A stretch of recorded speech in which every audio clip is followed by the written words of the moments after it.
Hello friends, perfect doctor channel में आप सबका स्वागत है। आज हम जिस बीमारी के बारे में बात करेंगे वो है आजकल का हॉट टॉपिक यानी कि कोविड-19, जिसे हम कोरोना भी कहते हैं। कोविड-19 एक ऐसी बीमारी है जो कि कोरोना वायरस से होती है, जिसका साइंटिफिक नाम है सार्स-कोव-2 वायरस। वैसे तो यह वायरस आमतौर पर पशु पक्षियों को संक्रमित करता है, लेकिन यह वायरस इंसानों में कैसे आया इसका अंदाज़ा लगाना बहुत ही कठिन है। कुछ अनुमान ये कहते हैं कि बैड सूप पीने के कारण यह वायरस इंसानों में चला गया, जैसा कि वुहान सिटी में देखा गया था। पर कुछ साइंटिस्ट का यह भी मत है कि इस वायरस में कुछ ऐसी म्यूटेशंस हुई, यानी कि इसके जीन में कुछ ऐसे बदलाव हुए जिसकी वजह से इसने इंसानों को भी संक्रमित करना शुरू कर दिया। इस वायरस का मेन इफ़ेक्ट लंग्स पे देखा गया है, जिसकी वजह से मरीज को बुखार, खांसी, सांस लेने में दिक्कत इत्यादि हो सकता है। चलिए अब हम जानते हैं कि यह बीमारी एक इंसान से दूसरे इंसान में कैसे हो सकती है, यानी कि इसका ट्रांसमिशन कैसे होता है। किसी भी कोरोना के मरीज के कांटेक्ट में आने से, उससे हाथ मिलाने से, उसके गले लगने से या फिर उस मरीज से उचित दूरी ना बनाए रखने से कोरोना का संक्रमण हो सकता है। अब हम जानते हैं कि कोरोना वायरस का इंक्यूबेशन पीरियड क्या है। इसका इंक्यूबेशन पीरियड 2 से 14 दिन होता है, यानी कि अगर आप किसी भी कोविड पॉजिटिव मरीज के कांटेक्ट में आए हुए हैं तो आपको कोरोना वायरस का संक्रमण होने के चांसेस 2 से 14 दिन के भीतर रहते हैं। अब हम बात करेंगे इसके लक्षणों के बारे में, यानी कि सिम्टम्स, जिससे आपको पता लग सकता है कि आपको कोरोना है या नहीं। ज़्यादातर लोगों में जो लक्षण देखे गए हैं वो है बुखार आना, खांसी होना, दिन भर थकावट रहना और टेस्ट और स्मेल का पता ना चलना। इसके अलावा कुछ ऐसे भी लक्षण हैं जो कि कम लोगों में देखे गए हैं, जैसे कि सिर दर्द होना, गले में खराश होना, बॉडी एक्स होना, आँख में खुजली होना, डायरिया होना या फिर हाथों में रैश पड़ना। ऐसे कौन से रिस्क फैक्टर हैं जिसकी वजह से कोरोना होने का खतरा बढ़ सकता है। यदि आपकी उम्र 60 साल से ज़्यादा है, या फिर आपको दिल की कोई बीमारी है, या आपको स्ट्रोक या अधरंग का अटैक 6 महीने के भीतर पड़ा है। इसके अलावा जिन लोगों को लंबे समय से सांस लेने की दिक्कत है, या फिर कोई दमे की दिक्कत है, या उसकी शुगर कंट्रोल में नहीं रहती है, या फिर उनको बहुत ज़्यादा मोटापा है, तो इन सभी कारणों की वजह से कोरोना होने का रिस्क ज़्यादा बढ़ जाता है। इसके साथ ही अगर किसी इंसान की किडनी खराब है, या उसका लीवर खराब है, या उसका बीपी कंट्रोल में नहीं है, या किसी कोई मरीज कैंसर से पीड़ित है, तो इन सब मरीजों में भी कोरोना का संक्रमण होने के चांसेस बढ़ जाते हैं। कोरोना की अब डायग्नोसिस कैसे करें? कोरोना की डायग्नोसिस के लिए सबसे पहले सैंपल लिया जाता है। इसके लिए नाक या फिर गले में स्वैब डालकर सैंपल लिया जाता है। इसकी डायग्नोसिस के लिए मेनली हमारे पास 3 तरह के टेस्ट हैं। वो है, पहला टेस्ट है RT-PCR। जो RT-PCR टेस्ट है, इसकी रिपोर्ट 24 घंटे में आ जाती है, पर आजकल एक्सेसिव वर्कलोड की वजह से 3 से 4 दिन भी लग जाते हैं इसकी रिपोर्ट आने में। दूसरा टेस्ट है हमारे पास रैट। यह टेस्ट इस टेस्ट की रिपोर्ट 15 से 20 मिनट के अंदर आ जाती है। और तीसरा टेस्ट है हमारे पास ट्रूनेट। जो ट्रूनेट टेस्ट है उसकी रिपोर्ट हमें 1 से 2 घंटे के अंदर मिल जाती है। इसके साथ ही चेस्ट एक्सरे और सीटी थोरैक्स भी कोरोना को पकड़ने में कारगर हैं। अब हम जानते हैं कोविड की सीवियरिटी के बारे में। कोविड को 3 कैटेगरीज में डिवाइड किया गया है, mild grade, moderate grade and severe grade.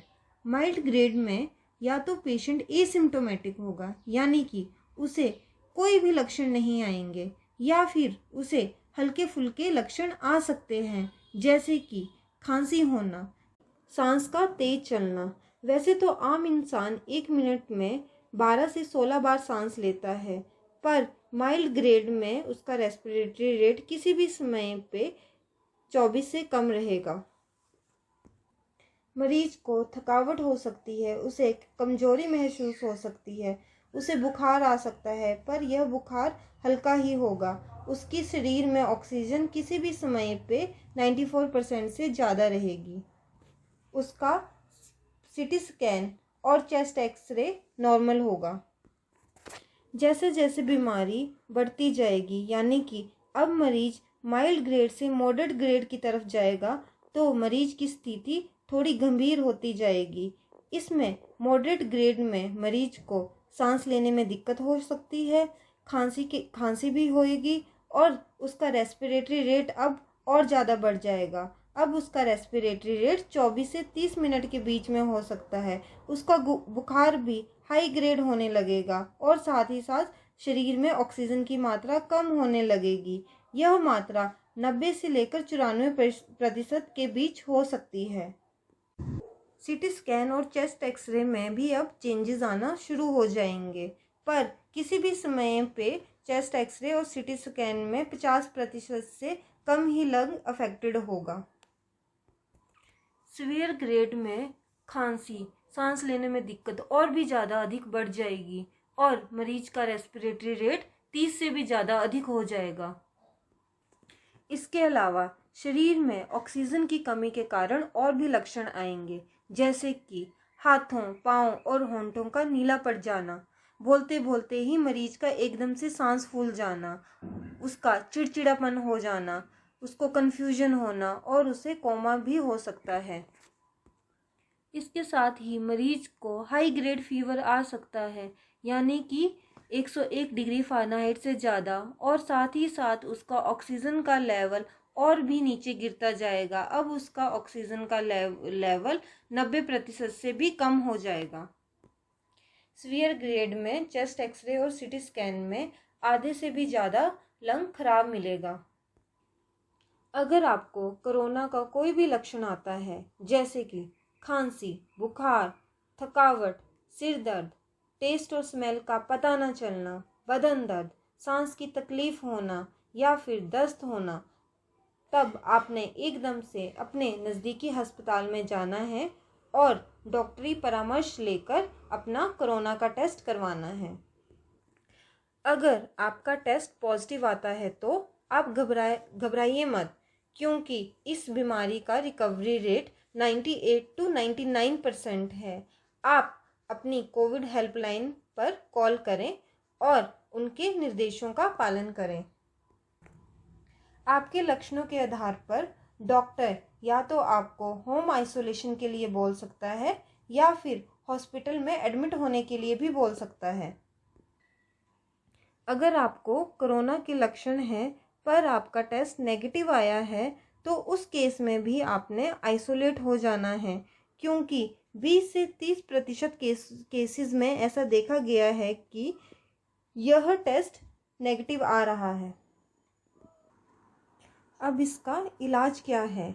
जैसा कि हम सब जानते हैं कि अभी तक इस बीमारी की कोई भी दवा नहीं बनी है, उस पर अभी रिसर्च वर्क चला हुआ है। इस बीमारी में अभी तक सिर्फ सपोर्टिव केयर ही है, जिसका मतलब है कि लक्षणों के हिसाब से दवाई देना। अगर आपको माइल्ड ग्रेड के लक्षण हैं तो आप बिल्कुल भी घबराएं मत, शांत रहें और खुद को दूसरे लोगों से अलग कर लें। आप अपने आप को घर पे आइसोलेट कर लें और ऐसे कमरा चुनें जिसमें शौचालय साथ में हो। आप दिन भर आराम करें और अपने दिमाग को शांत रखें। किताबें पढ़ें, टीवी शो देखें और अपने परिवार और दोस्तों के साथ वीडियो कॉल पे बात करते रहें। अगर आपको सहज महसूस हो रहा है तो हल्का फुल्का व्यायाम भी करें। जब भी अपने कमरे का दरवाज़ा खोलें तो अपना नाक और मुंह ढक कर रखें और कमरे की वेंटिलेशन के लिए कमरे की सारी खिड़कियां खुली रखें। पर इस बात का ध्यान दें कि वो खिड़कियां बाहर की तरफ खुलती हों, ना कि घर की अंदर की तरफ को। और अपने हाथों को बार बार साबुन से धोते रहें।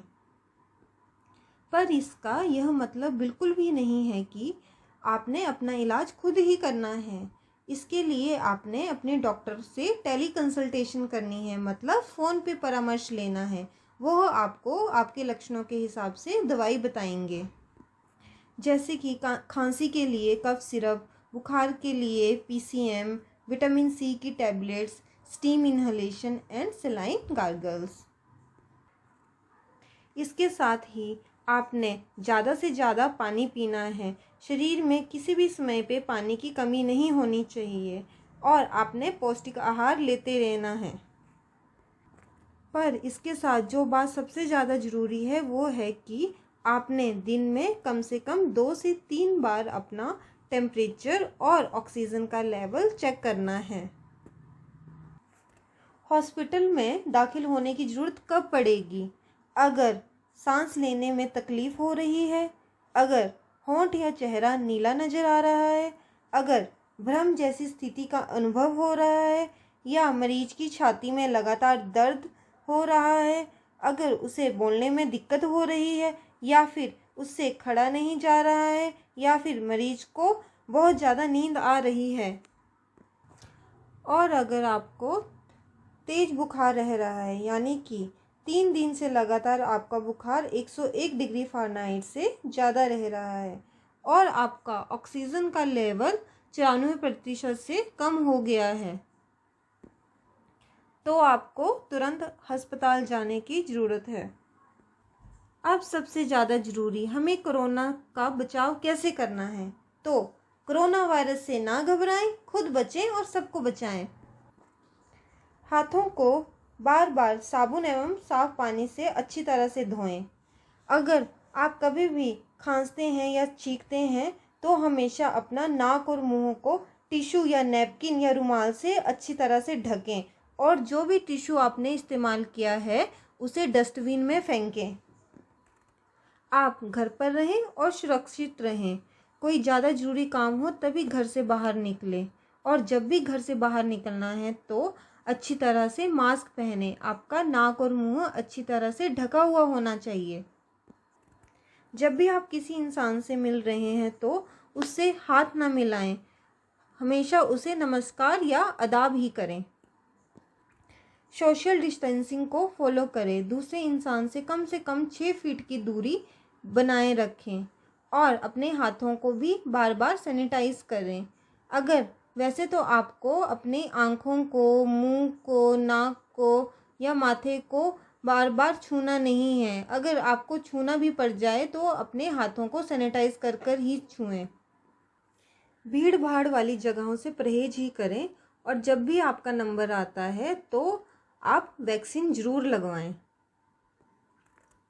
फ्रेंड्स, आई होप कि ये वीडियो आप सबको पसंद आया होगा और आप सब कोविड से अपना बचाव करेंगे।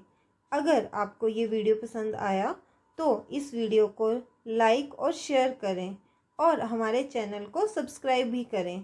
Thank you friends, take care.